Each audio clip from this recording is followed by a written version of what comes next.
A gente conversa agora aqui no CNN Prime Time com um dos responsáveis pela defesa do ex-ministro, o advogado Rodrigo Rocha. Doutor Rodrigo, muito obrigado pela sua participação aqui no nosso CNN Prime Time. E como foi o Caio que trouxe a informação de que há um pool de advogados e trouxe também o senhor para participar do nosso Prime Time, eu peço que o Caio abra essa entrevista e faça a primeira pergunta ao advogado, a um dos advogados que defendem neste momento o ex-ministro Anderson Torres. Caio, por favor. Obrigado, Márcio. Boa noite, doutor. Doutor, qual a previsão de chegada do Anderson Torres ao Brasil? Boa noite a todos, obrigado pelo convite.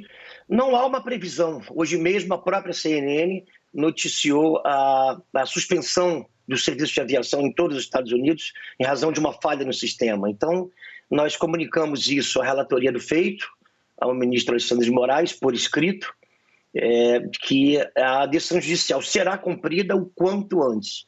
Já está sendo providenciado o retorno do ex-ministro da Justiça ao Brasil. Bom, eu acho que o Caio certamente tem outras perguntas a fazer depois, mas deixa eu puxar aqui, doutor Rodrigo, mais uma vez agradecendo a sua presença com a gente. Sim. Como é que o senhor, o pool de advogados e, claro, o próprio ex-ministro Anderson Torres receberam aquela decisão de prisão, o texto de Alexandre de Moraes, acatando o pedido feito pela Polícia Federal? Consta ali descaso, conivência e fala, inclusive, num comportamento gravíssimo que pode colocar em risco a vida do presidente, de deputados, senadores e ministros do Supremo Tribunal Federal. O Caio já trouxe a informação de que talvez as outras autoridades não tivessem todas as informações, o próprio Supremo talvez não tivesse todas as informações do que havia sido acordado ali entre o governo do Distrito Federal e o governo federal e as outras autoridades responsáveis pela segurança. Mas as palavras de Alexandre de Moraes são bastante duras, chamando inclusive o seu cliente de omisso. Certo. A decisão do ministro Alexandre de Moraes foi muito coerente com o quadro que ele foi apresentado naquele momento. Então, com aquele material, com aquele quadro fático, seria muito difícil que houvesse uma decisão de outra natureza. Talvez um afastamento não tivesse se mostrado tão gravoso, como uma medida tão gravosa como a que foi proferida. Mas agora nós peticionamos no sentido mais de ponderar com o ministro relator do que de requerer algo. Nós ponderamos e mostramos o quadro completo, ou seja, que não houve qualquer tipo de omissão, que a viagem aos Estados Unidos já estava marcada com bilhetes emitidos em 21 de novembro, portanto no mês passado, quando ninguém sequer cogitava de qualquer manifestação, que todas as ações partiram da Secretaria de Segurança Pública, que foi firmado um protocolo que partiu da própria Secretaria no dia 6 último, portanto, na sexta-feira, 2 dias antes do primeiro ato de manifestação, de atentado, enfim, como se queira chamar esses atos de vandalismo, e que, portanto, a Secretaria ela esgotou toda a sua atribuição e competência em prol da evitação e dos cuidados que deveriam ser tomados numa hipótese de atos de violência. Agora, é preciso que se entenda que a Secretaria também tem seus limites. Por exemplo, não compete a um secretário de segurança dimensionar tropa, efetivo, local, mobilização, estratégia, e isso depende de cada comando. Eu estava ouvindo os comentários um pouco antes de entrarmos e eu ouvi, enfim, alguém dizer de que a petição teria apontado como que uma culpa do comando da Polícia Militar. De jeito algum, de jeito algum. Nós apenas mostramos o quadro completo e esperamos que com isso, com essa nova posição do quadro fático, o senhor ministro Alexandre de Moraes pondere sobre essas questões e reveja a decisão. Mas, doutor Rodrigo, desculpa, houve uma falha ali. Naquela imagem clássica da chegada dos manifestantes na esplanada dos ministérios, havia apenas uma linha de policiais, que aparentemente com spray de pimenta apenas. E os manifestantes, claro, passaram muito facilmente ali. De quem foi essa falha?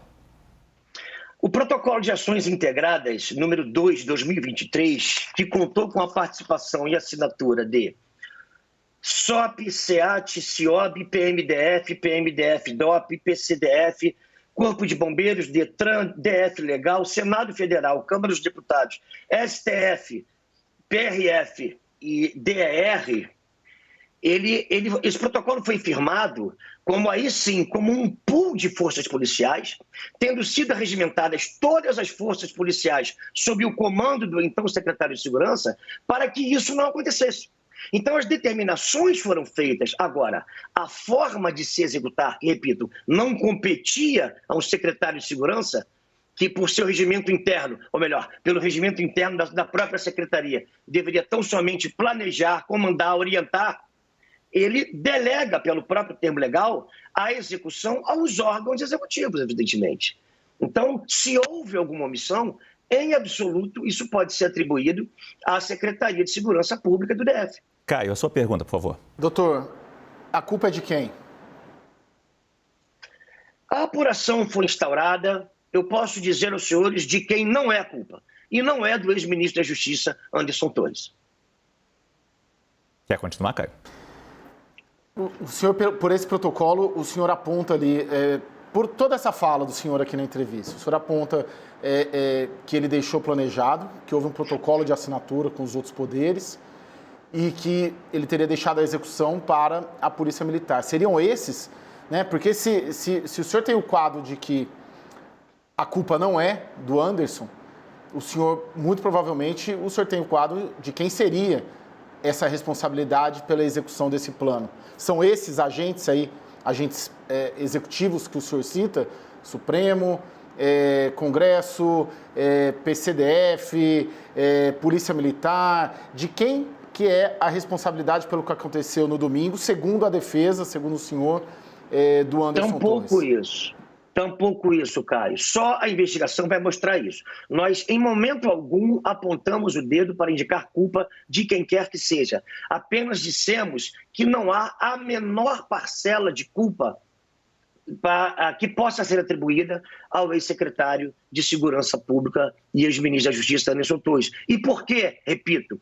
Porque ele cumpriu rigorosamente todo o protocolo, com termo assinado 2 dias antes da previsão do primeiro ato, que até então sequer se sabia como seriam esses atos. Havia muito burburinho sobre isso. As informações foram levantadas em tempo, foram sopesadas em tempo, levadas ao conhecimento de quem de direito, e o ex-secretário de Segurança Pública determinou que se procedesse da forma regimental, se houvesse a demanda necessária para isso. Agora, a maneira de execução dessa ordem, evidentemente, caberia a cada qual. Havia um coordenador, o senhor citou vários órgãos responsáveis por essa segurança que trabalhavam em conjunto.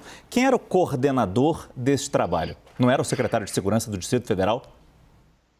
O coordenador do trabalho, não, porque o que se chama de trabalho? Quem é a pessoa que centraliza as informações de tantos órgãos? Uma pessoa normalmente centraliza essas informações e as distribui para esses diferentes órgãos. Quem era essa pessoa que centralizava isso?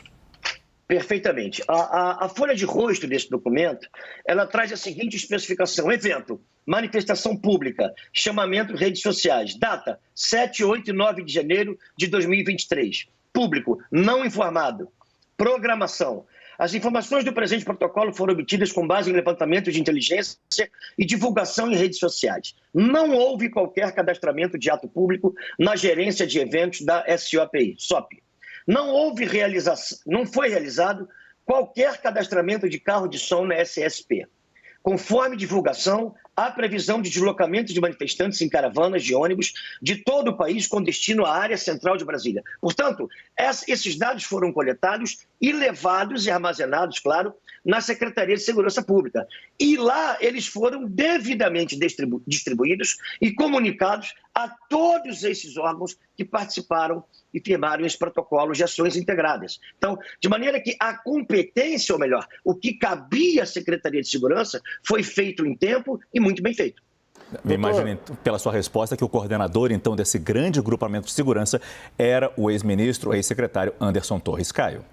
Doutor, indo para a política, Anderson Torres se encontrou com o Bolsonaro nos Estados Unidos?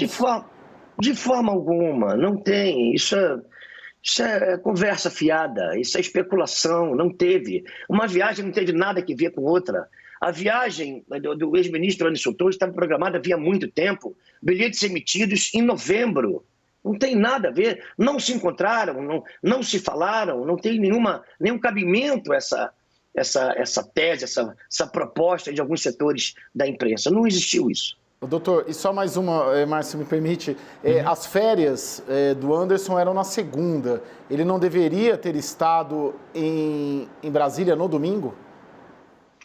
Mas se eu tivesse as minhas férias programadas para segunda-feira, eu também poderia e me sentiria plenamente à vontade para viajar depois do meu expediente na noite de sexta-feira. Uma vez que sábado e domingo, no sábado e domingo não haveria expediente, a despeito da possibilidade dessa manifestação, da maneira como ela aconteceu, a secretaria havia esgotado a sua competência porque ela havia direcionado e distribuído as tarefas. Então não havia o que temer, não havia o que se temer nesse sentido. Rodrigo Rocha, um dos advogados que atendem o ex-ministro da Justiça e ex-secretário de Segurança Pública do Distrito Federal, Anderson Torres. Muito obrigado pela sua entrevista no nosso CNN Prime Time. Agradeço também a você, Caio. Boa noite, doutor Rocha. Eu que agradeço, boa noite.